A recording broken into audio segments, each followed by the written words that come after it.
พี่เต๋อเขาเลยแบบเขาไม่ห่วงเรื่องการสื่อสารจากอารมณ์แต่เขาต้องการในเรื่องของคำพูดคำจาเวลาเราสื่อสารกับคนฟังและให้คำของพี่เนี่ยเข้าไปนั่งอยู่ในใจของคนเนี่ยพี่เต๋อจะบอกว่าอันนี้มันยากแต่ถ้าเธอทำได้ผ่านถ้าเรามองพี่มิ้นคือมนุษย์ธรรมดา1 คนทำอาชีพเดียวมา40 กว่าปีพี่ไม่เคยคิดเลยว่าพี่จะมาอยู่ในเส้นทางตรงนี้รู้ตัวอีกทีก็ถอนตัวไม่ขึ้นกลับไม่ได้แล้วใช่กลับไม่ได้ พออัลบั้มนี้ออกไปเมื่อก่อนอันนี้เมื่อสักครู่นี้พี่มิ้นบอกว่ามันเป็นอัลบั้มแจ้งเกิดอย่างสมบูรณ์แบบมันคือการเปิดศักราชเพลงยุค 90 เนี่ยไปที่ไหนก็จะได้ยินแต่เพลงของพี่ที่พักใจร้องยากมากแล้วคนก็เข้าใจว่าโอ้นี่เพลงมันเศร้าพี่เขาร้องไห้อะร้องไห้เพราะฉันร้องไม่ได้ ฉันร้องไงฉันก็ร้องไม่ได้ถ้าผมจำไม่ผิดมันจะเหมือนมีช่วงก่อนหน้านี้เหมือนพี่มิ้นจะหายไปอยู่พักใหญ่ๆใช่ passion มันหายไปแล้วพี่เห็นชีวิตพี่เนี่ยมันเต็มไปด้วยแบบบททดสอบที่แรงๆทั้งนั้นเลยคือพูดง่ายๆว่าลื้อหมดจริงๆพี่ก็แบบเกือบจะร้องไห้อะ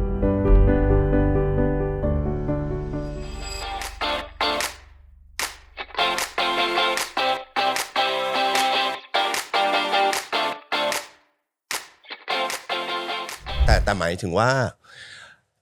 คอนเสิร์ตนี่คือเดือนกรกฎาคมเดือนหน้าแล้วค่ะวันที่18 กรกฎาคม Love in Rock Mariwan Love in Rock Concert ทำไมคราวนี้มันมี ก rock ลายมาเป็นร็อกอะพี่มินจริงๆแล้วพี่อะเป็นคนที่ชอบแนวร็อกป๊อปร็อกอย่างเงี้ยค่ะก็เลยแบบว่านะสิ่งที่เราไม่เคยได้ทำมาแบบว่า40 ปีที่อยู่ในวงการก็อยากจะมีสักครั้งหนึ่งนิดหน่อยแต่เราไม่ได้ทิ้งความเป็นมาริวันมันจะมีทั้งรักและพลังของร็อกที่บาดลึกกินใจเดี๋ยวนะพยายามนึกย้อนกลับไปเวลาแบบเพลงฮิตๆของพี่มิ้นแต่ละเพลงอะครับมันก็ไม่มีกลิ่นล็อกเลยเหรอไม่มีเลยมันจะมีบางเพลงที่พี่ไป cover ของพี่ป้อมบ้างอะไรบ้างอย่างเงี้ยแต่แบบของตัวเองเนี่ยจะมีเป็น soft rock มากกว่าหรือpop rock ที่แบบว่ามันไม่ได้ดัง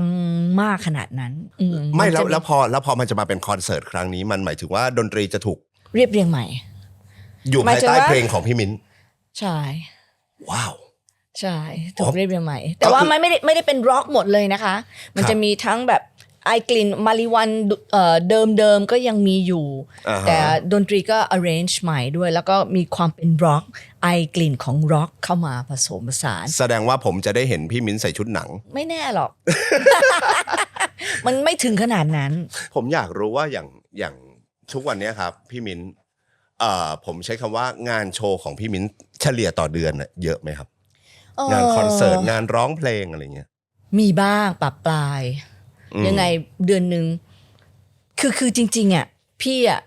ถ้าพี่จะรับอ่ะมันมีแต่ส่วนใหญ่พี่ไม่รับเพราะบางทีพี่ก็ไปแอบไปสงบไปปฏิบัติบ้างอะไรอย่างนี้บ้างแต่จริงๆถ้าเฉลี่ยเนี่ยยังไงก็มี2 งานบางเนี่ยพอมาทำคอนเสิร์ตอันเนี้ย Love in Rock เนี่ยก็ไม่ได้รับงานมาแบบหลายเดือนแล้วก็เนี่ยแหละเลยอยากรู้ว่าพอเวลาศิลปินท่านหนึ่งพอสมมุติว่าถ้าเกิดศิลปินทั่วๆไปที่สมมุติเฉลี่ยมีงานโชว์อยู่แล้วเดือนนึง10 งาน20 งานพอเวลาทำคอนเสิร์ตผมว่าโอเคในเรื่องของพลังความฟิตมันก็น่าจะผมเชื่อว่าน่าจะเข้าที่คงที่ได้ง่ายแต่พออย่างพี่มิ้นสมมติเดือนนึงพี่ฟิตตลอดจริงเหรอจริง ทำยังไงพี่มิ้นหมายถึงว่าออกกำลังหมายถึงดูแลสุขภาพอย่างเงี้ยเหรอคือจริงๆคนมักจะคิดว่าเราต้องออกไปทำงานเพื่อเราจะได้แบบว่าเขาเรียกว่าเมนเทนปอดหรือเสียงเส้นเสียงของเราแต่จริงๆแล้วมันไม่จำเป็นเพราะว่าพี่สอนเด็กพี่ก็ใช้เสียงแล้วก็พี่ก็ต้องแซมเปิลให้เขาดูอยู่ตลอดเวลาและตัวพี่เองพี่ก็มีวินัยในการใช้ชีวิตประจำวันของพี่ซึ่งแบบว่าทุกวันนะถ้าพูดถึงตื่นขึ้นมาปุ๊บพี่ก็ต้องออกไปเดินละ 3-5 โลแล้วก็กลับมาทานอาหารเช้า ไปว่ายน้ำต่อแล้วค่อยกลับมาเข้าสู่ชีวิตปกติของพี่แล้วก็พี่ก็แบบสอนเด็กช่วงบ่ายบ้างอะไรบ้างแล้วก็ยังไงพี่ก็ต้องทำโยคะอะไรอย่างเงี้ยคือกายกับใจมันต้องไปด้วยกันพี่ก็ต้องดูแลทั้งสองสิ่งนี้แหละให้ดีที่สุดซึ่งหมายถึงว่าพี่มิ้นทำเป็นรูทีนแบบนี้ทำเป็นรูทีนอย่างนี้มาตลอดมันไม่แผ่วลงเลยเหรอครับพอเราวันที่เราแบบเริ่มเติบโตขึ้นเรื่อยๆเวลามันผ่านมาอย่างเงี้ยพี่มิ้นไม่พี่รู้สึกว่ามันก็ปีนี้อาจจะมีการแผ่วลงบ้างเพราะเนื่องจากว่าสุขภาพร่างกายเราอาจจะแบบว่ามันก็มีการเจ็บป่วยบ้างแหละแล้วมันก็อาจจะพอมันเจ็บป่วยบ้าง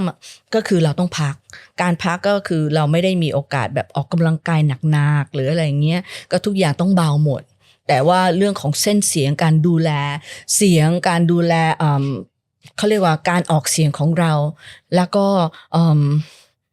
เรื่องของการซ้อมร้องพี่ต่อเนื่องของพี่ตลอดในฐานะที่เป็นผมใช้คำว่าในฐานะที่เป็นทั้งดีว่าร้านตลับนี่ผมคิดเอง เป็นดีว่าร้านตลับด้วยเป็นศิลปินที่อยู่ยาวนานด้วยแล้วก็ณวันนี้พี่มิ้นมีลูกศิษย์ด้วยครับการร้องเพลงพี่มิ้นทั้งในมุมของพี่มิ้นเองและในมุมที่สอนเด็กออกไปครับพรสวรรค์กับพรแสวงอันไหนสำคัญกว่าครับในการเป็นนักร้องพรสวรรค์จริงๆแล้วเราก็ต้องมีติดตัวนะพรสวรรค์เนี่ยมันต้องมีติดตัวมาบ้างเพื่อที่จะช่วยเราเมนเทนแล้วก็พรแสวงก็ส่วนหนึ่งเราก็แต่พี่คิดว่าโดยรวมๆเนี่ยพรสวรรค์เนี่ยสำคัญกว่าแปลว่าไม่ใช่ว่าทุกคนจะสามารถเป็นนักร้องได้ใช่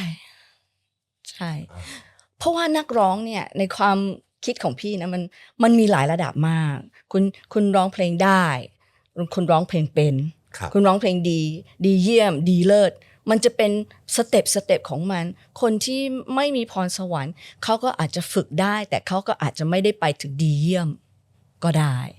แต่คนที่แบบมีพรสวรรค์เนี่ยเขาอาจจะต้องไม่ต้องทำงานอะไรเยอะมากมายซ้อมไม่กี่เที่ยวหรือฝึกซ้อมอยู่ตลอดเวลาแล้วก็เวลาของจริงปุ๊บต้องไปขึ้นเวทีหรืออัดเสียงมันแป๊บเดียวมันได้มันไม่ต้องใช้เวลานานมากแต่คนที่ไม่มีพรสวรรค์แต่ว่าเขารักมันก็ต้องใช้ความเพียรในการที่เขาจะต้องแบบว่าฝึกตัวเองให้ได้ถึงระดับหนึ่งแสดงว่าถ้าไม่มีพรสวรรค์แต่มีพรแสวงก็ยังพอได้แต่ต้องมากพอและมากกว่าคนที่มีพรสวรรค์ใช่อย่างพี่มิ้นนะครับถ้ามองตัวเองตั้งแต่ตอนที่แบบวัยรุ่นเลยพี่มิ้นมองว่าพรสวรรค์หรือพรแสวงตั้งแต่เล็กแต่น้อยเลยพี่ไม่เคยคิดเลยเนี่ยว่าพี่จะมาอยู่ในเส้นทางตรงนี้เพราะว่าเนื่องจากคุณพ่อก็เป็นนักดนตรี DNA ของพี่ทั้งตัวนี่ก็เป็นเรื่องของตัวโน้ตหมดเลยเป็นมิวสิกหมดเลยแล้วก็พี่เห็นคุณพ่อเหนื่อยและลำบากพี่คิดว่าพี่ไม่อยากที่จะมาอยู่ในเส้นทางนี้ก็เลยอยากจะไปทำอยากจะเรียนมากขึ้นเพื่อหางานที่มันเป็น steady แต่พอวันหนึ่งเขากำหนดมาแล้วอะ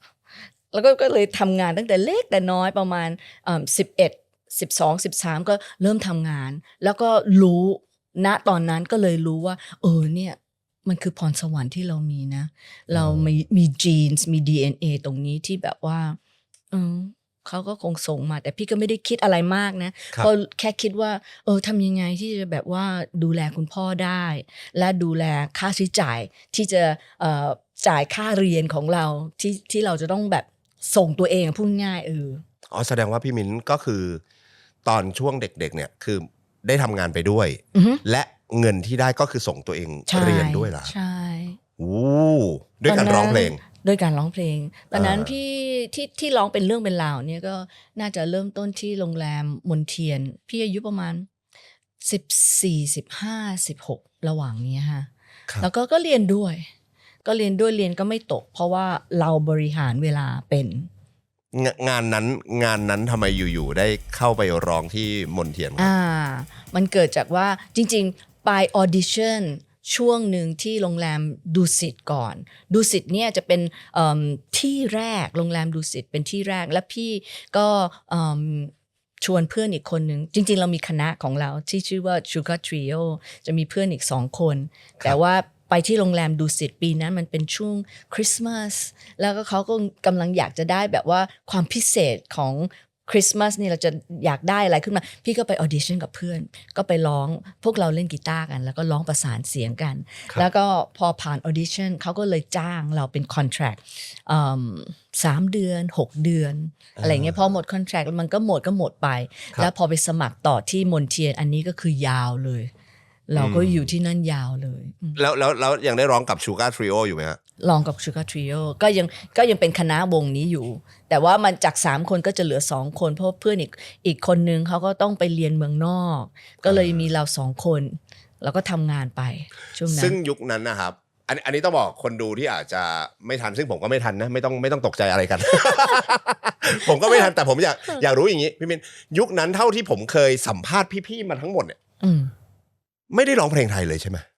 ไม่ได้ร้องเพลงไทยสมัยนู้นเขาไม่ฟังเพลงไทยอ่ะไม่รู้สิเขาจะส่วนใหญ่คนไปฟังเพลงที่โรงแรมอะไรมันจะเป็นเพลงสากลเป็นส่วนใหญ่นะคะเพลงสากลที่มันฮิตกันอะไรอย่างเงี้ยแม้กระทั่งแบบว่าในโรงแรมมนเทียนนั้นอ่ะมันจะพี่จะเจอโอ้โหศิลปินดังๆที่กลับมาดังในยุคต่อไปนะตอนนั้นก็มีพวกพี่ป้อมพี่โตวงอีเซนมีพี่เต๋อเรวัตพี่ต๋องวง Oriental Funk มี Barracudas พี่ตีกิจทอมัสกับโอ้โหมีแต่คนดังๆกันหมดเลยใช่ที่นั่นน่ะโรงแรมมนเทียนน่ะเป็นที่ผลิตนักดนตรีและนักร้องผมใช้คำว่าผลิตประวัติศาสตร์วงการเพลงไทยเลยใช่พูดได้ใช่ค่ะซึ่งมินก็จะได้ร้องกับพี่ๆได้เจอแล้วพอแบบพี่จะเล่นอยู่ในล็อบบี้พี่ก็จะเล่นกีตาร์อะคูสติกของพี่แล้วประสานเสียงกับเพื่อนจะอยู่ในล็อบบี้แล้วก็พอเบรกมันจะมีทุก45 นาทีแล้วเบรก15 นาทีพี่ก็จะไปดูพี่ๆเขาเล่นดนตรีกันพี่ป้อมพี่โต๊ะแล้วก็ไปดูพี่เต๋อเล่นแบบคือเราต้องไปดูเพื่อเราจะได้แบบเรียนรู้พิกอัพสิ่งดีๆจากพวกพี่ๆเขาก็ไปดูกันตั้งแต่เด็กแล้วค่ะพี่มิ้นเล่นกีตาร์ด้วยเหรอเล่นกีตาร์ว้าวใช่ค่ะพี่ตอนประมาณ8-9 ขวบเนี่ยพี่ไปเรียนเล่นกีตาร์ประมาณสัก3 เดือนแล้วพี่ก็มาต่อยอดเองโอ้ใช่แล้วเล่นเป็นอะคูสติกเล่นโฟล์กอะคูสติกได้หมดก็บางเพลงก็แบบเป็นแจ๊สบ้างเล็กน้อยเพราะพ่อพี่เล่นแจ๊สอุ้ยไม่เคยเห็นภาพนั้นเลยอ่ะอุ้ยมีสิคะไม่มีจริงๆเหรอไม่ภาพที่เล่นกีตาร์ร้องด้วยคอนเสิร์ต Love in Rock นี่จะได้เห็นภาพนั้นไหมอันนั้นต้องอุบไว้ก่อน ต้องอุบไว้ก่อนค่ะเราจะเฮ้ยมันจะเซอร์ไพรส์มากเลยนะครับพี่มิ้นไม่ลองคิดดูใส่ชุดหนังเนี่ยนะแล้วก็ไฟฟ้าผมเป็นเด็กที่โตมากับเพลงพี่มิ้นในภาพความทรงจำที่เห็นคือพี่มิ้นจะยืนสวยๆเท่ๆร้องเพลงแบบสไตล์แบบสูงดีว่าเพลงเพราะๆอะไรอย่างเงี้ยพี่จะมีหลายอัลบั้มที่เล่นกีตาร์เองในของแกรมมี่นะเขาจะทำใช่อ่ะอัลบั้มมี and moment in time ชุดนั้นอุ้ยทุกเพลงเลยแล้วเล่นเปียโนเพลงอะไรอะ Notting Hill ใช่พี่อย่างว่านะพี่อยู่กับเสียงดนตรีเสียงเพลงมาตั้งแต่เล็กแต่น้อยมันพิกอัพได้ง่ายมากแต่ด้วยความเคารพนะครับพี่มินครับมาริวันเจมิน่าเนี่ยอัลบั้มเนี่ยนับไม่ถ้วนอยู่แล้วอะสมมุติถ้าในระหว่างทางนะตอนนั้นตั้งแต่ปี29มาจนถึงวันนี้ครับถ้าพี่อยากจะออกอัลบั้มร็อกสักอัลบั้มหนึ่งณตอนนั้นนะครับไม่น่ายากนะครับยากทำไมอะเพราะอะไรอะพี่มินจริงๆนะพี่ก็แอบดีใจเพราะว่าอัลบั้มชุดแรกของพี่เนี่ยผู้ใหญ่เขากำหนดให้อยู่แล้วพี่แต้มอะไรอย่างเงี้ยพี่ตูนก็กำหนดไว้ให้อยู่แล้วจนกระทั่งพี่มาที่แกรมมี่พี่ก็คิดว่าคงเป็นโอกาสทองเราจะได้อาจจะได้มีแบบแซมเพลงร็อกซอฟต์ร็อกนิดนึงพอพี่เต๋อเขาฟังเสียงพี่ซึ่งพี่เต๋อเป็นexecutive producer สำหรับอัลบั้มชุด2 ชุดนั่นแหละแล้วพี่เต๋อบอกว่าเธอจะร้องเพลงร็อกเหรอคิดดีๆ พี่ก็เลยบอกว่า อ้าวทำไมล่ะคะหนูจริงๆหนูชอบมากเลยบอกไม่ได้หรอกเสียงเธอมาทางนี้เขาก็เลยล้างภาพพี่หมดจากชุดแรกแล้วก็ชุดต่อมาที่ทำอยู่ข้างนอกเนี่ยพอเข้ามาในแกรมมี่พี่ก็เลยแบบว่าล้างพี่หมดบอกต่อไปนี้เธอจะมีคอนเซปต์แบบนี้เชื่อพี่นะเชื่อพี่แล้วจะดีเองและไม่ต้องคิดอะไรมากจะไปถึงฝันพอพูดถึงฝันเราก็สนใจมากเลยว่าไปถึงฝันโอเคซึ่งจริงๆชุดนั้นน่ะเป็นชุดที่แบบปวดใจมากเลยเพราะมันมันไม่ได้ทำให้คือมันไม่ได้ในสิ่งที่เราอยากจะร้องอ่ะนะแล้วก็เนื้อเพลงแต่เราก็ต้องเชื่อผู้ใหญ่เพราะผู้ใหญ่เขาบอกว่าดีแน่นอนมันก็ดีแน่นอนนะโอ้มันยาวมานานขนาดนี้ใช่มันกลายเป็นตำนานแต่หมายถึงว่าตอนแรกที่พี่มิ้นมีอัลบั้มกับที่อื่นจนมาทำร่วมกับแกรมมี่เนี่ยตอนนั้นเนี่ยคือถ้าใจเนี่ยอยากทำให้มันมีกลิ่นร็อกใช่มันก็ทำไม่ได้จนกระทั่งแบบว่าสนองมันนิดนึงพอไปสักแบบอัลบั้มที่4ที่5แล้วอ่ะหมายถึงว่าหลังจากอัลบั้มปรารถนาและอารมณ์คืนวันพระจันทร์เป็นใจชุดต่อไปชุดวอลลุ่มมาริวันวอลลุ่ม12ค่อยมีเพลงแบบป๊อปร็อกมีเป็นออกเป็นกลิ่นไอร็อกแต่มันเป็นอ่อนซึ่งจะกลับไปร็อกน่าจะยากรู้ตัวอีกทีก็ถอนตัวไม่ขึ้นกลับไม่ได้แล้วใช่กลับไม่ได้ เราต้องยืนพื้นตรงนี้ใช่พี่มิ้นตอนแรกก่อนที่พี่มิ้นจะมาอยู่กับแกรมมี่อะครับในอัลบั้มปรารถนาและอารมณ์ก่อนหน้านั้นน่ะพี่มิ้นทำกับพี่แต้มก่อนใช่พี่แต้มพี่ตุ่นแหละแล้วก็มาทำอีก2อัลบั้มป่ะครับที่ Night Spot เนี่ยพี่จะทำ2อัลบั้มครับที่นั่นเซ็นสัญญาไว้2ปีก็ทั้ง2ชุดนั้นน่ะได้ไปอัดเสียงที่อเมริกาแล้วก็ชุดแรกนี่ก็คือทำกับพี่แต้มชุดที่2ก็ทำกับพี่แฮงค์โอโสถประยูรเวชป๋าแฮงค์ป๋าแฮงค์แล้วก็พี่แต้มหลังจากชุดแรกพี่แต้มก็ไปเปิดห้องอัดเสียงของตัวเองเป็น Sound Scale พอหมดสัญญากับ Night Spot ก็เลยมาขอกลับมาอยู่กับพี่แต้มก็อยู่กับพี่แต้มก็น่าจะอีกสัก2ชุดแสดงว่าก่อนที่จะมีอัลบั้มปรารถนาและอารมณ์พี่มินก็มีประมาณสัก 4-5 อัลบั้มประมาณนั้นมาแล้วใช่ใช่ค่ะถ้ายังไม่นับปรารถนาและอารมณ์ก่อนนะครับตอนช่วง 4-5 อัลบั้มเนี่ยครับพี่มินอัลบั้มไหนที่ผมเชื่อว่าน่าจะทำงานที่สุดชุดแรกอะมารีวันชลัดเนี่ยเป็นผลงานที่แบบมันคือจริงๆก็คือการแจ้งเกิดของพี่แหละแต่ว่าพอมาอยู่กับแกรมมี่ชุดนี้เป็นการแจ้งเกิดแบบสมบูรณ์ปรารถนาและอารมณ์ปรารถนาและอารมณ์แต่เพลงที่มันทำงานทั้งหมด4ชุดตรงนั้นเนี่ยพี่ก็คิดว่าน่าจะเป็นชุดแรกก็ถูกโปรโมทที่สุดกับพี่แต้มใช่กับพี่แต้มที่เราไปอัดเสียงที่เมืองนอกไปเจอพี่แต้มได้ยังไงครับไปเจอพี่แต้มเวลามาเจอพี่ ไปเจอกันไปป้าแหมกันยังไงครับพี่มิ้นจริงๆแล้วก็อย่างที่เล่าให้ฟังว่าพี่ทำงานตั้งแต่เด็กไงพี่ก็นั่งเล่นกีตาร์อะคูสติกที่โรงแรม Ambassador ช่วงนั้นจะเป็นช่วง Happy Hour แล้วก็พี่แต้มไปรู้จักกับเพื่อนของเพื่อนอีกทีนึงซึ่งพี่สุรชัยตั้งใจตรงเนี่ยก็เป็น Executive Producer ของอัลบั้มชุดแรกนั้นเป็นเพื่อนกับพี่แต้มเขาก็ชวนกันไปดูพี่ที่ Ambassador แล้วก็วันที่พี่เจอพี่แต้มคือ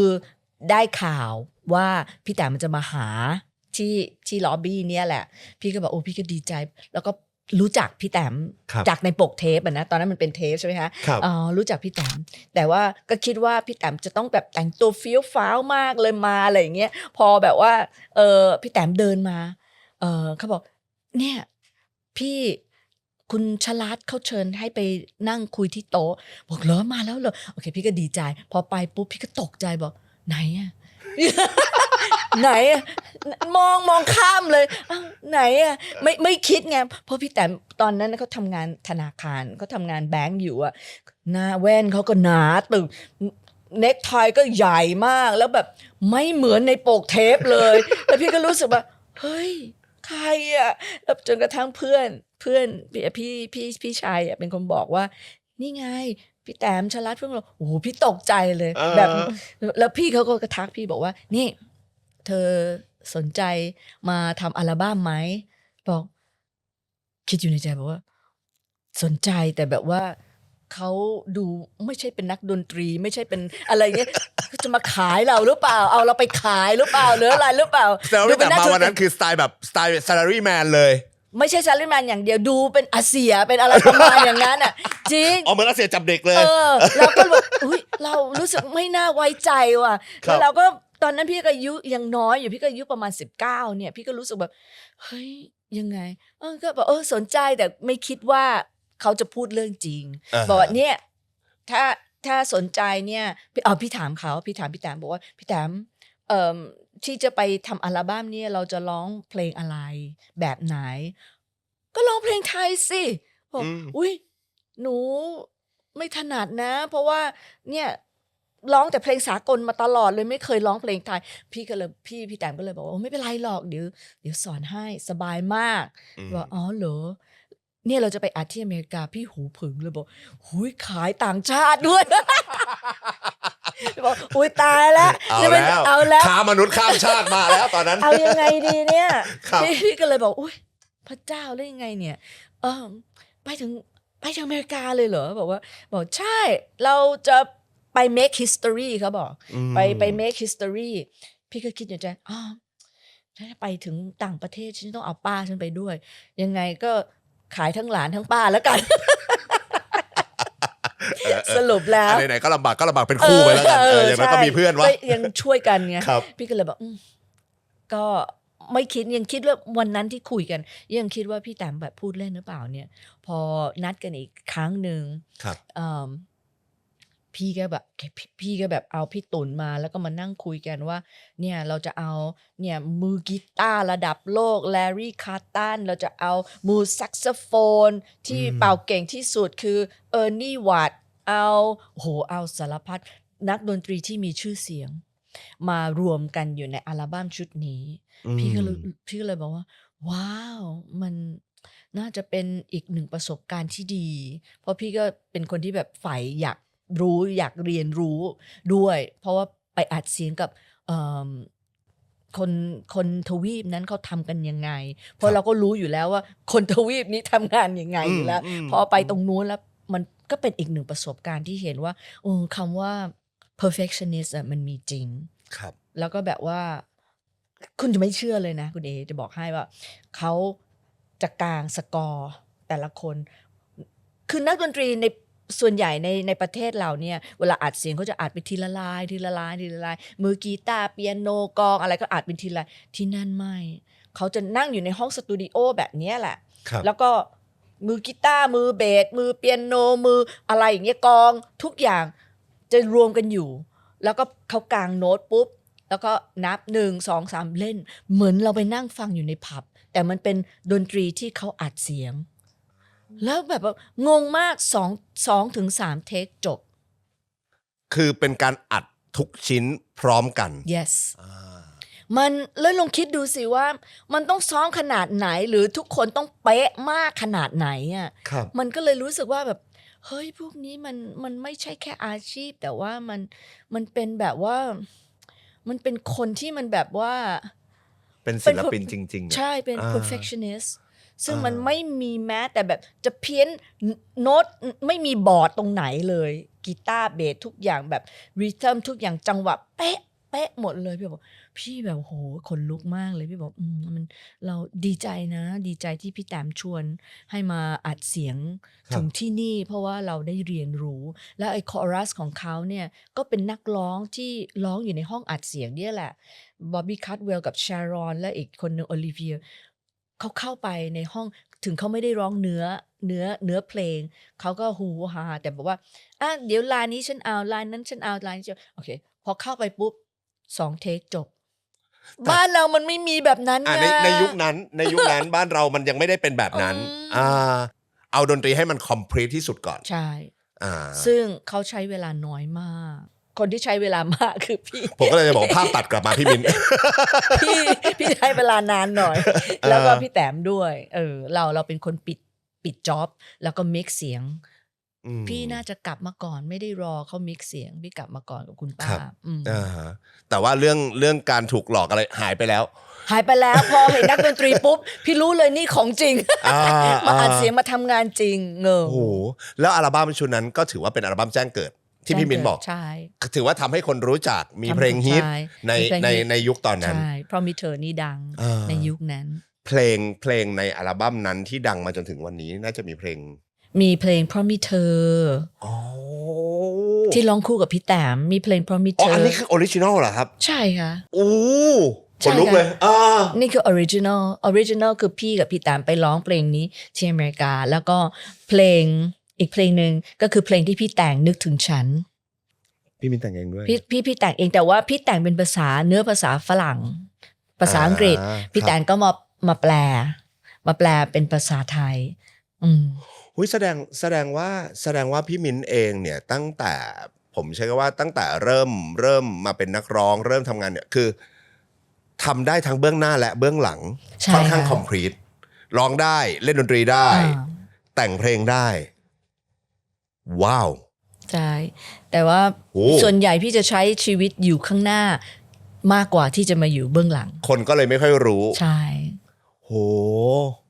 สุดยอด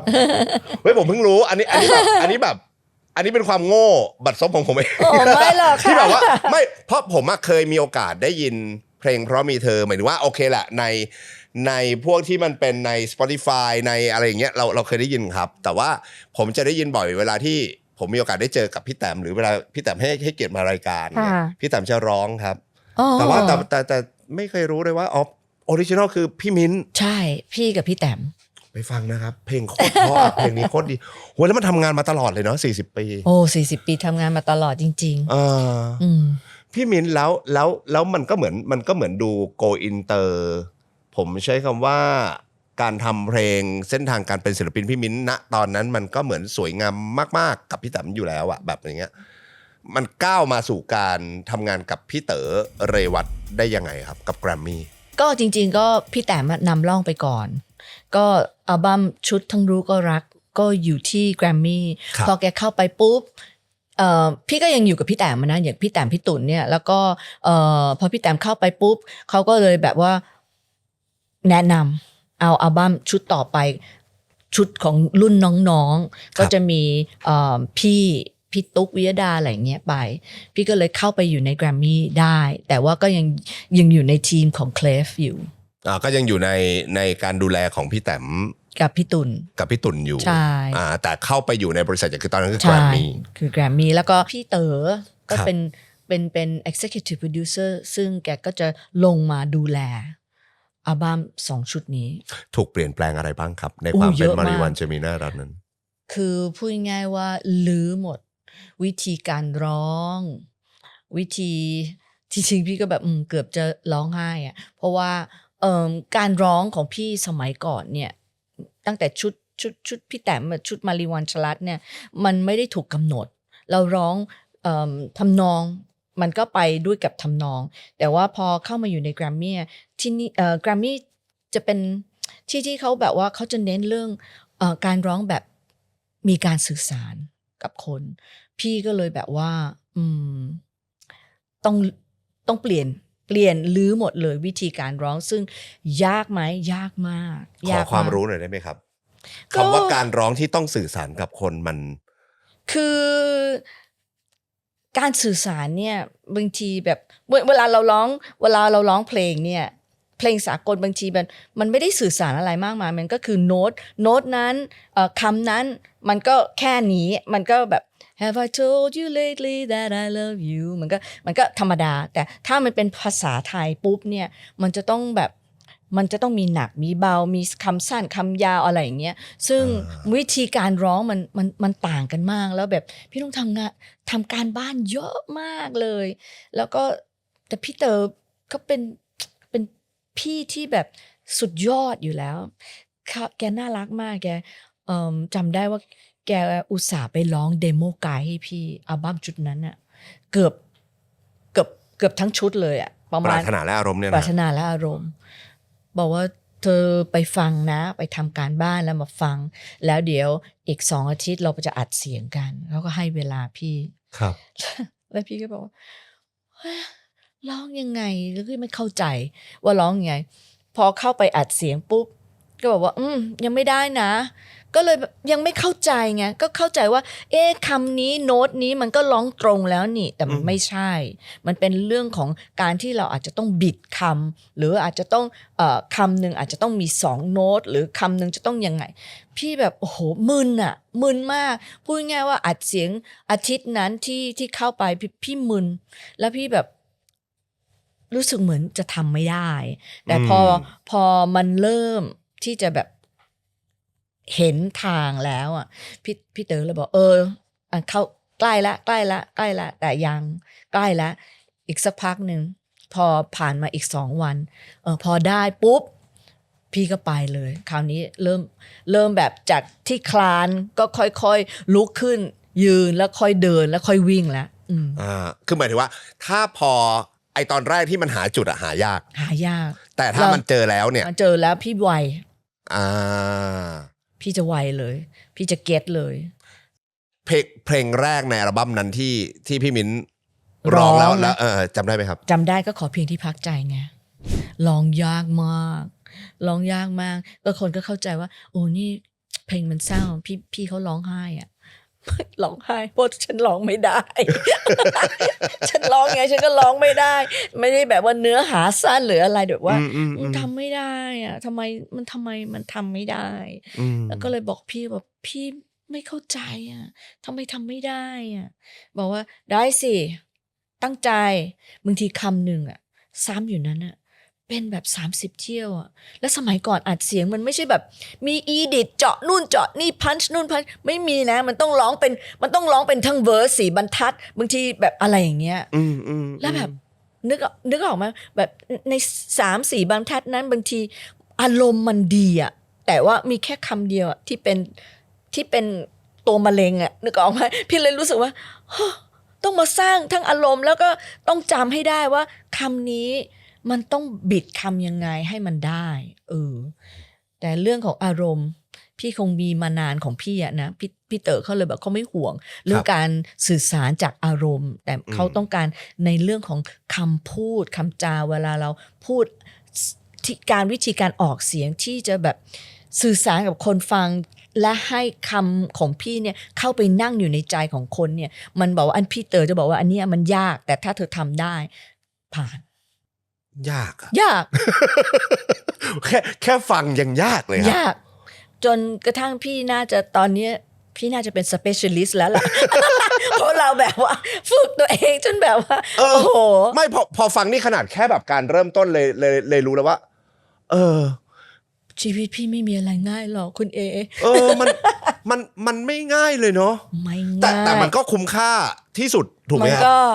เพราะว่าขอเพียงที่พักใจนี่มันก็กลายเป็น timeless song ไปแล้วอะผมยังจำได้เลยว่ามันขึ้นคำแรกของพี่มิ้นมาแล้วมันเป็นเหมือนเสียงฝนหรือเปล่าเสียงกระเสาเสียงร้องอ่ะมันเป็นเหมือนเสียงกับยืนอยู่กับอะไรอย่างเงี้ยคือเรื่องพวกนี้ที่มันจะต้องแบบผมใช้คำว่าต้องเอาคำไปกระแทกใจคนใช่มันยากยิ่งคนที่ไม่มีวิชั่นอ่ะคนที่นึกภาพไม่ออกอ่ะเขาจะเริ่มจากจุดไหนดีอ่ะอย่างพี่เข้ามาตอนแรกแบบไม่เข้าใจอ่ะแบบต้องกินยาแก้ปวดหัวอะไรไม่เข้าใจจนบอกตัวเองให้แบบนิ่งมีสมาธินิดนึงนิ่งแล้วก็ใจเย็นๆจนกระทั่งแบบว่าเริ่มเข้าใจแล้วเริ่มเข้าใจแต่ว่ามันก็ไม่ได้แบบเข้าใจแล้ววิ่งเดินมันค่อยๆเข้าใจอย่างที่บอกไงค่อยๆคลานค่อยๆลุกค่อยๆเดินค่อยวิ่งอย่างเงี้ยจนกระทั่งตอนนี้น่ะความที่พี่รู้สึกว่าตัวพี่อ่ะถูกฝึกมาแบบนั้นเพลงทำไมทุกวันนี้พี่ยังยืนอยู่ตรงนี้ได้เพราะว่ามันเป็นเรื่องของการสื่อสารในทุกเพลงไม่ว่าจะเป็นสากลก็ตามเพลงไทยก็ดีมันมีบางสิ่งที่ร้องออกไปแล้วเนี่ย มันคว้าใจเขาได้ เพราะว่าพี่เข้าใจและตอนเนี้ยยิ่งอายุมากเพราะว่าเราถูกฝึกมานะแล้ววิชามันก็มากขึ้นเรารู้สึกว่ามันกลายเป็นธรรมชาติวิธีการธรรมชาติของการร้องเพลงของตัวเราเองมันตกผลึกแบบธรรมชาติไปแล้วใช่มีแวบขึ้นมาระหว่างทางไหมครับว่าเฮ้ยวันหนึ่งเดี๋ยวก็ต้องไปทำอย่างอื่นอยู่ดิไม่มีก็คิดบ้างว่านะอาจจะเป็นแบบไซด์ไลน์แต่เราก็ต้องเพราะเราแบบชื่อเสียงก็มีแล้วอะไรก็มีแล้วเราก็อาจจะมีไซด์ไลน์ทำในสิ่งที่เราชอบเบเกอรี่ดอกไม้หรืออะไรอย่างเงี้ยหรือสอนอะไรอย่างเงี้ยแต่คือเป็นจัสไซไลน์แต่นะโมเมนต์ตอนนั้นมันคือมุ่งไปการเป็นนักร้องมันต้องไปทางนี้แล้วอัลบั้มปรารถนาและอารมณ์พี่มินใช้เวลาในการทำงานจริงๆนานไหมครับก็ทั้งอัลบั้มชุดนั้นใช่ไหมใช่ครับก็น่าจะแบบหลายเดือนอยู่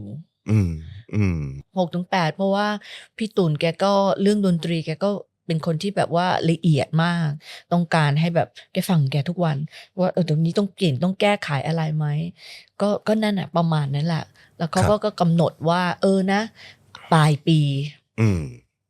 จะออกชุดนี้อัลบั้มนี้คือได้พี่เต๋อเรวัตพุทธินันท์มาเป็น Executive Producer พี่ตุ่นนี่เป็น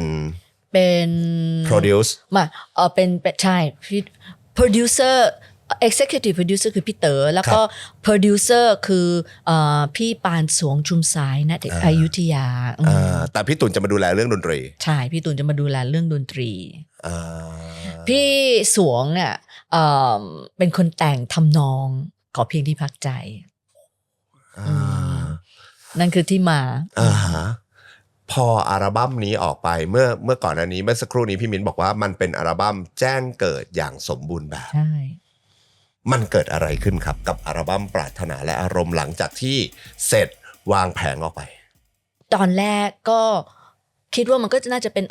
อัลบั้มเหมือนทุกๆชุดที่ผ่านมานะพอชุดนี้ไปที่ไหนก็จะได้ยินแต่เพลงขอเพียงที่พักใจแล้วก็เพราะในอัลบั้มชุดนั้นมันไม่ได้มีแค่เพลงนี้ที่ดังมันมีหลายเพลงใช่มันมีหลายเพลงเลยใช่แล้วก็ไปที่ไหนที่ห้างไหนก็มีแต่เพลงนี้แล้วก็ที่สำคัญที่เห็นถึงการเปลี่ยนแปลงก็คืองานที่เยอะขึ้นครับในช่วงนั้นก็น่าจะมี30วันน่าจะมีงานมา20วัน25วันซึ่งถือว่าเยอะมากตอนนี้ก็ยังเป็นตอนนั้นก็ยังเด็กอยู่ก็ถือว่าโอเคใช่เราก็รู้สึกสนุกแล้วก็ไปที่ไหนทุกคนก็ร้องเพลงตามได้เกือบทุกเพลงก็เลยรู้สึกว่าโอ้มันน่าจะไปได้ดีนะเนี่ยอัลบั้มชุดนี้จะถามพี่สวงตลอดพี่เป็นยังไงชุดนี้แบบว่าอุ้ยไปได้ดีตอนนี้300,000แล้วนะตอนนี้350,000ก่อนตอนนี้400,000แล้วนะไปถามทีไรยัง400,000อยู่ทั้งที่มันไป ทำไมไม่บอกเงี้ยคงมึงอย่างนั้นนะมั้งแล้วพี่ก็กลัวเหลิงไม่เหลิงแต่แบบว่าน่าจะกลัวว่าเดี๋ยวยังไงพี่ก็ไม่รู้นะแต่พี่ก็รู้สึกว่าไม่บอกก็ไม่เป็นไรเพราะเราก็มีงานเราก็ไม่ได้คิดเรื่องอื่นน่ะแล้วก็คิดว่าขอบจากวันนั้นพอมันแบบว่ามันประสบความสำเร็จเนี่ยพี่นึกถึงวันแรกที่ร้องเพลงไปเข้าห้องอัดเสียงแล้วก็นึกถึงพี่เต๋อนึกถึงคำพูดของพี่เขาเพราะว่าพี่เขาเป็นคนบอกเชื่อนะเชื่อแล้วอดทนแล้วเธอจะไปถึงฝันและเราก็ไม่รู้ว่าไปถึงฝันเป็นยังไงก็เลยคิดว่าการที่มามีชื่อเสียงที่แบบว่าโด่งดังเป็นที่รู้จักเนี่ยนั่นคือความฝันตอนนั้นยังไม่รู้เลยว่าไปถึงล้านตลับอัลบั้มนี้ทะลุล้านในยุคนั้นต้องบอกว่าน่าจะเป็นศิลปินแรกเพราะว่าอัลบั้มนี้ถ้าตามข้อมูลก็คือปี2534ใช่ค่ะซึ่ง1991 ใช่มันคือการเปิดศักราชเพลงยุค90เนี่ยมันคือการเปิดศักราชแล้วเป็นการเปิดศักราชของพี่มิ้นแล้วมันเป็นอัลบั้มที่ผมใช้คำว่าแบบนี้ครับ เราจะมีศิลปินร็อกนะพี่มินเนอะเราจะมีศิลปินที่อ่าเป็นไอดอลเป็นแต่พี่มิ้นจะมาในความเป็นเหมือนดีว่าเสียงสวยๆเพลงเพราะ เพลงแนวรักเศร้าอกหักจนได้ฉายาเจ้าแม่อกหัก แล้วก็อัลบั้มนี้มันสามารถทำงานจนเป็นล้านตลับได้ด้วยอ่ะ เนี่ยเป็นสิ่งที่มหัศจรรย์มาก ก็เลยเข้าใจแล้วล่ะ ว่าทำไมเราต้องถูกล้างหมด แล้วก็ต้องมาร้องเพลงในแนวนี้ เสื้อผ้าหน้าผมคาแรคเตอร์ถูกเปลี่ยนไหมฮะ ล้างหมดเลย แต่ก่อนผมแบบผมฟูๆหน่อย ตัดเป็นบ๊อบใส่เสื้อกั๊กเขาจะมีสไตลิสต์ของเขาเลยใส่เสื้อกั๊กแล้วมันแปลกมาก พอเราตัดบ๊อบเพลงมันดัง เราไปที่ไหนก็เห็นคนผม ตัดผมบ๊อบ ใช่เราก็จะเห็นคนแบบว่าใส่เสื้อกั๊กมากขึ้นอะไรอย่างเงี้ย เวลาไปฟังเราร้องที่ไหน ทุกคนก็จะใส่เสื้อกั๊กนี่คือการประกาศแบบว่าเป็นแฟนเพลงนะ แล้วผมบ๊อบนะอะไรอย่างเงี้ย มันจะมีการผมใช้คำว่าเป็นการ follow ศิลปินในยุคนั้นนะครับคือถ้ายุคนี้ก็จะเป็นแบบอารมณ์แบบติดตาม IG กันแต่ยุคนั้นก็คือถ้าเกิดอยากแสดงความรักต่อศิลปินสักคนเนี่ยก็จะแบบนี้ครับทำทรงผมให้เหมือนครับแต่งตัวให้เหมือนไว้ ถูกต้องนะครับร้องเพลงบ่อยๆแล้วมีตลับเทปพี่มินได้ซื้อ9ตลับไหมครับพี่ซื้อไว้ก่อน ซื้อไว้ก่อนของตัวเองมูเหมือนกัน แต่ก็ไม่ได้เอาไปที่ไหนนะแล้วก็ไปไว้ที่หิ้งพระของเราเนี่ยแหละเนี่ย9ตลับแต่อัลบั้มเนี้ยเพลงเพราะทุกเพลงจริงๆนะพี่มินเนาะจริงขนาดแบบเนี่ยผมเนี่ยขอเพียงที่พักใจแค่บอกเสียใจไปให้สงสารกันหน่อยไปให้อุ้ยรักปลอมเธอเท่านั้นเธอเท่านั้นกับพี่แต้มโหเล็กๆน้อยๆพี่ปั่นกับพี่ปั่นใช่เล็กๆน้อยๆนี่ก็เป็นอีกฟิลนึงนะอีกฟิลหนึ่งซึ่งเขาก็ได้เลือกศิลปินที่ถูกนะที่มาร้องคู่กับพี่เพราะว่าคาแรคเตอร์ของพี่ปั่นแกก็เป็นคนกุ๊กกิ๊กอยู่แล้วก็เหมาะเพลงนั้นก็ทำงานเยอะมากแล้วก็ทำให้พี่กับพี่ปั่นก็รับงานกันบ่อยมากเหมือนเป็นคู่จิ้นยุคนั้นน่ะประมาณอย่างนั้นผมจำได้ใช่ผมตอนนั้นผมน่าจะเรียนแบบมัธยมต้นๆอะไรอย่างเงี้ยครับแต่ว่าแบบจำได้ว่าแบบเพลงนี้มันดังมากเพลงดังก็เพลงนี้ก็พี่ดีเป็นคนเขียนแล้วเนื้อหานะคะแล้วก็แบบว่ามันทุกวันนี้มันก็ยังทำงานได้ดีอยู่นะเพลงนี้เป็นเอลิสต้องร้องใช่ตอนที่พี่มิ้นออกอัลบั้มแรกเนี่ยครับไม่ใช่อัลบั้มแรกอัลบั้มปรารถนาและอารมณ์ครับพี่มิ้นอันนี้ด้วยคำเคารพมีนักร้องท่านอื่นๆที่มาในทางพี่มิ้นด้วยกันไหมเยอะนะที่พอพี่ออกแนวนี้ปุ๊บเนี่ยมันก็จะมีนักร้องอีกเยอะมากเลยที่ออกมาใกล้เคียงแต่พี่จำชื่อไม่ได้เขาอยู่อีกค่ายนึงเขาน่าจะอยู่จำไม่ได้จำชื่อเขาไม่ได้เพราะแนวเพลงเขาเหมือนกันและแม้กระทั่งเสียงยังเหมือนพี่เลยจำไม่ได้แล้วแต่มีแล้วก็มันก็มีคนที่มาร้องแนวนี้มากขึ้นมาร้องแนวนี้มากขึ้นหมายถึงว่าร้องในสไตล์แบบมีความกลิ่นอายของดีว่าไม่ในเนื้อหารักเศร้าอกหักตอนนั้นน่ะจริงๆอ่ะยังไม่มีคำว่าดีว่านะมันไม่มีคำว่าดีว่าในยุคนั้นมันเป็นเขาเรียกว่าอะไรอ่ะมันเป็นการร้องที่แบบว่าคนแค่ยกย่องเพราะว่าเพลงมันดังเป็นที่รู้จักยังไม่มีคำว่าดีว่าเลยมันเป็นยุคหลังๆเนี่ย 2000 น่ะถึงจะได้ยินคำว่าดีว่าซึ่งพี่ยังไม่เคยรู้เลยว่ามันคืออะไรจนกระทั่งพี่อ่ะไปร้องในคอนเสิร์ตของพี่ชอต7 Diva ใน7 Diva นั้นก็จะมีศิลปิน7คนมีพี่ก้อยมีพี่แหวนมีแอมมีโบมีอุหฤทัยแล้วก็มีใครอีกคนนึงนะพี่ตุ๊กวิยดาใช่เขาไปเอาคำนี้มาใช้จนเนี่ยจนหลังๆคนก็ให้ฉายาว่าเป็นดีว่าซึ่งพี่ก็ไม่รู้นะมันหมายถึงว่ายังไงพอพี่ไปอ่านในพจนานุกรมพี่บอกแต่จริงๆแล้วเขาบอกว่าดีว่าเนี่ย มันใช้สำหรับนักร้องโอเปร่าที่ทรงพลังหมายถึงว่าเสียงทรงพลังแล้วก็เป็นนักร้องแบบชั้นเทพซึ่งบอกเพราะเดี๋ยวนี้ทุกคนก็เป็นดีว่ากันหมดแล้วรุ่นน้องๆอ่ะ พี่ก็เลยบอกมันก็เป็นธรรมดามั้งดีว่าเนี่ย อันนี้คือดีว่าออฟดีว่า อาจจะธรรมดา แต่แสดงว่าในยุคนั้นยังไม่มีการเรียกแบบนี้ไม่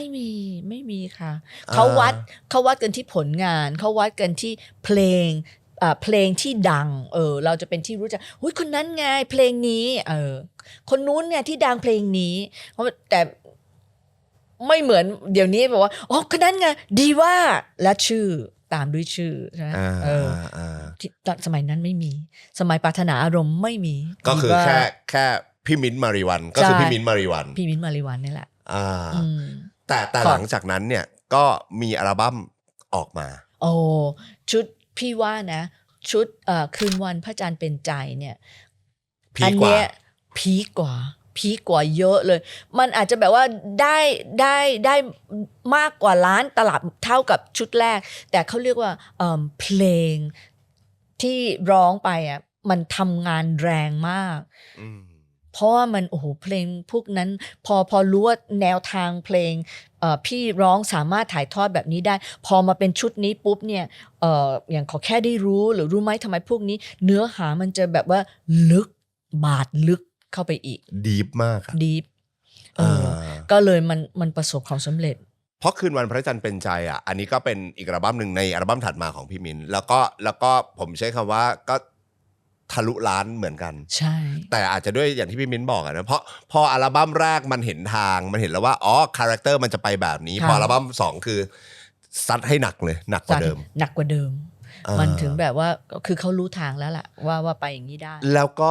ก็เป็นอีกอัลบั้มหนึ่งที่ผมแนะนำว่าใครที่ชอบฟังเพลงสไตล์พี่มิ้นเนี่ยก็ควรจะต้องมีแหละเพราะว่าทุกเพลงไม่ได้ต่างจากปรารถนาและอารมณ์เลยมันเพราะทั้งอัลบั้มขอแค่ได้รู้คิดถึงเหลือเกินรู้ไหมทำไมอีกสักครั้งมีคู่จิ้นมาด้วยเหมือนเดิมพี่ปั่นกลับมานะสไตล์เดิมเลยสไตล์คล้ายๆเล็กๆน้อยๆคือมันก๊อปปี้จากตรงนั้นมาไงก๊อปปี้จากตรงนั้นมามันเป็นภาค2เอพิโซด2แล้วอัลบั้มนี้ก็ยิ่งทำงานเยอะกว่าเดิมโอ้แค่2ชุดนั้นน่ะพี่ว่าแบบมันจนถึงทุกวันนี้เพลงพวกนั้นมันยังทำงานอยู่เลยนะยังเป็นที่รู้จักแล้วก็มันถูกมา cover ไม่รู้ cover ไม่รู้กี่ครั้งจากศิลปินรุ่นน้องๆกี่คนโอ้เยอะมากแล้วนอกจากนั้นก็คือถ้าเราติดตามเรื่องของหรือคุณพ่อคุณแม่ยุคนี้ก็ได้นะครับที่มีลูกๆที่อาจจะอยากจะผลักดันให้เข้าสู่วงการเพลงโดยการไปประกวดเนี่ยเพลงจาก2อัลบั้มเนี้ยไปเป็นลิสต์ในเพลงประกวดเยอะมากมันไม่ใช่แค่นี้เองนะยังไม่ใช่แค่นี้ใช่มันมีอัลบั้มอื่นด้วยมันมีพวกอัลบั้มที่เป็นเพลงประกอบละครเยอะมากมีบัลลังก์เมฆเธอผู้เดียวเยอะมากเลยอ่ะรักเธอคนเดียวเยอะมากบัลลังก์เมฆเนี่ยก็พี่มิ้นเป็นออริจินอลพี่เป็นออริจินอลโหดร้ายมากนะครับเพลงนี้มาคู่กับ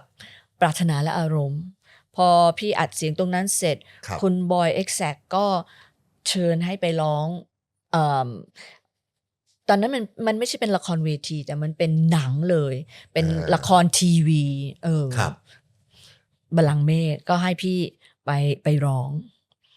แล้วอารมณ์แบบขาดบาดใช่สุดๆอ่ะสุดๆเลยแต่อย่างที่บอกว่าเพลงของพี่มิ้นท์อ่ะนอกจากความฮิตที่มัน timeless แล้วอ่ะมันไปอยู่ในเพลงประกวดเยอะเนาะใช่เด็กส่วนใหญ่เนี่ยเวลาเขาจะไปประกวดอย่างเอาเป็นศิลปินที่พี่รู้จักเนี่ยเขาจะบอกเขาจะพูดกันหมดเหมือนกันหมดเลยไม่ว่าจะเป็นนิวจิ๋วน้องแก้มอะไรพวกนี้เขาจะบอกเนี่ยเอาเพลงพี่อ่ะขอเพลงที่พักใจเนี่ยไปประกวดบางคนก็เอาเพลงบัลลังก์เมฆไปประกวดอะไรอย่างเงี้ยและได้ด้วยนะในฐานะคุณครูสอนร้องเพลงด้วยนะครับโครงสร้างของมิ้นท์มาริวันบทเพลงของมิ้นท์มาริวันมันมีเสน่ห์หรือมัน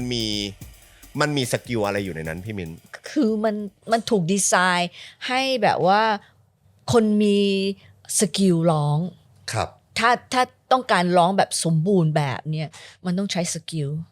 แล้วก็คือมันไม่ได้ร้องง่ายอ่ะคุณเอถ้ารวมทั้งหมดจนถึงปัจจุบันพี่มิ้นจำได้ไหมครับว่าตัวพี่มิ้นเองอะครับทำงานเพลงไปทั้งหมดกี่อัลบั้ม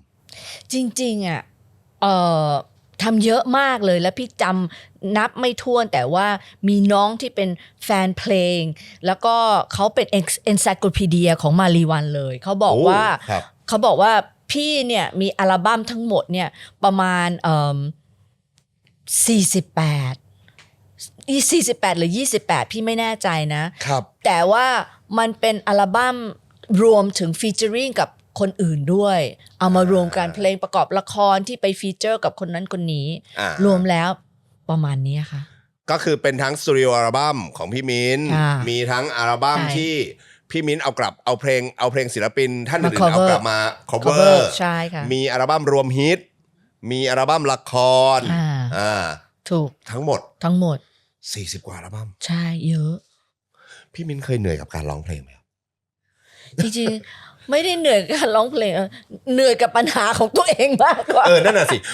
ผมกำลังฟังว่าเส้นทางของศิลปินคนหนึ่งที่มันผมเชื่อว่ามันพีคมาตลอดอะไรเงี้ยมันมีอุปสรรคบ้างไหมครับมีทำไมถ้าไม่มีไม่รู้นะคนอื่นแต่สำหรับพี่เนี่ยพี่เห็นชีวิตพี่เนี่ยมันเต็มไปด้วยแบบบททดสอบที่แรงๆทั้งนั้นเลย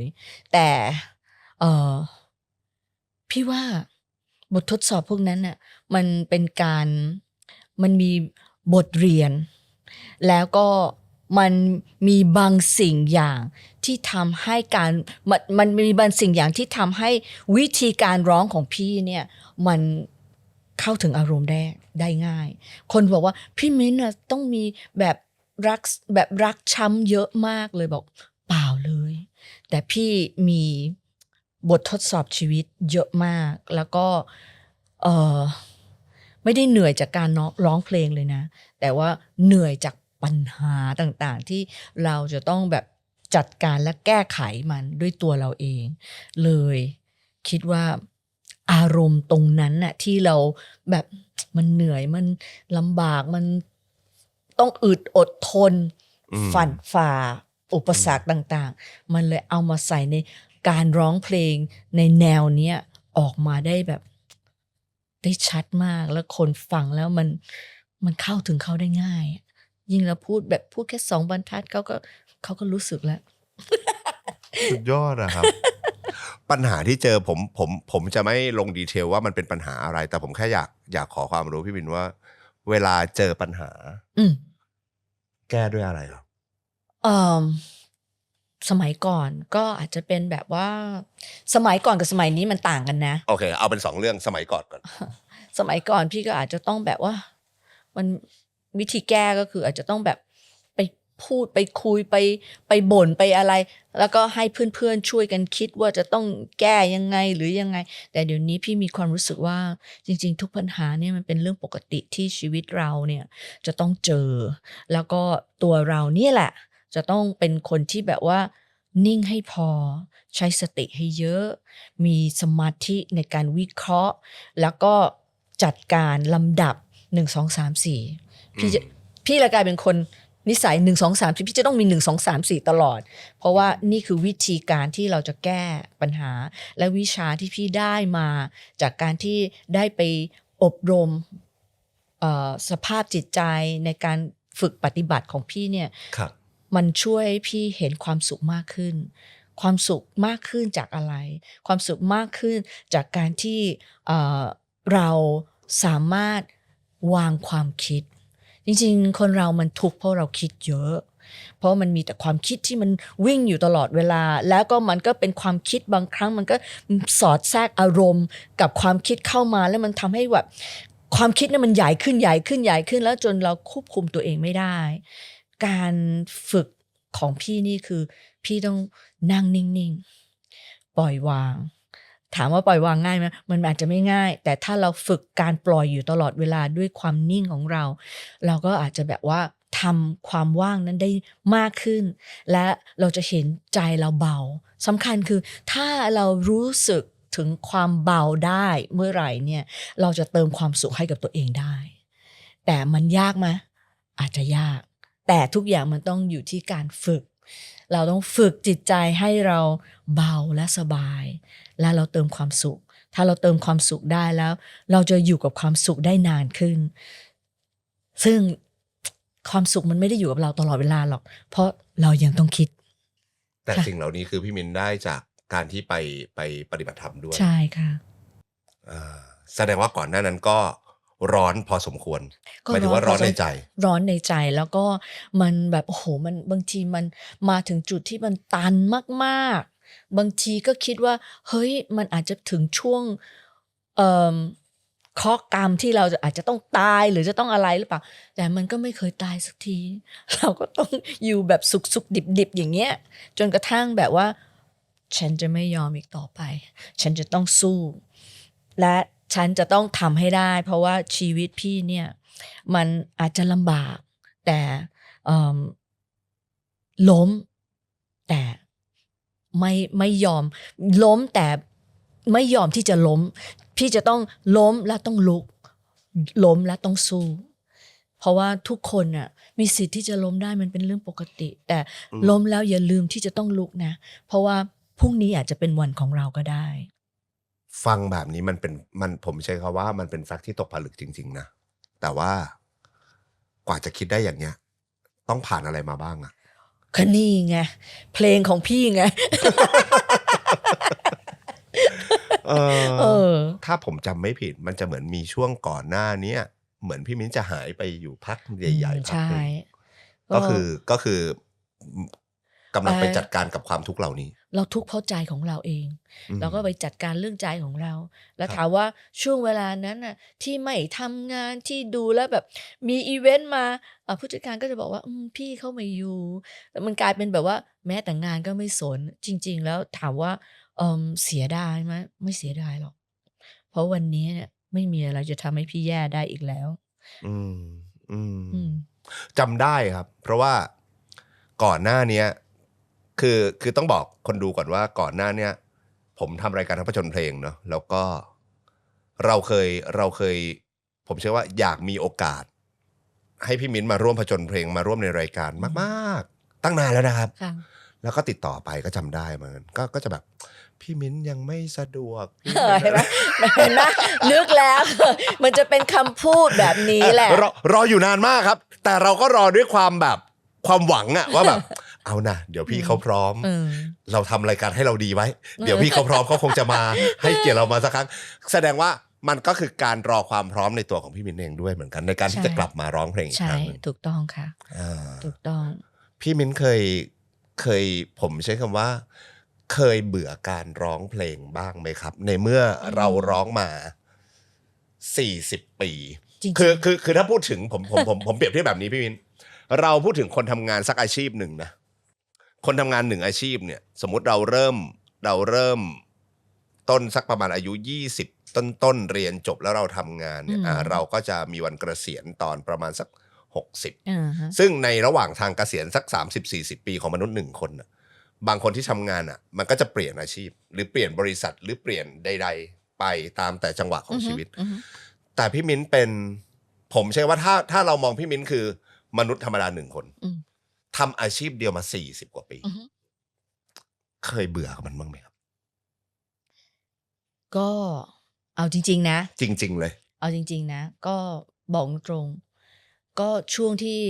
แบบปลีกตัวออกไปเนี่ยก็เป็นช่วงที่รู้สึกว่าเบื่อที่สุดแต่แบบว่ารู้ว่าเรายังเบื่อไม่ได้ต่อเมื่อเราเบื่อไม่ได้เราก็ต้องกลับมาดูว่าเราจะต้อง1 2 3 4แก้ยังไงแล้วก็มาถึงวันนี้ทุกวันนี้ที่เนี่ยจะมีคอนเสิร์ตหรือจะอะไรถามว่าอยากร้องไหม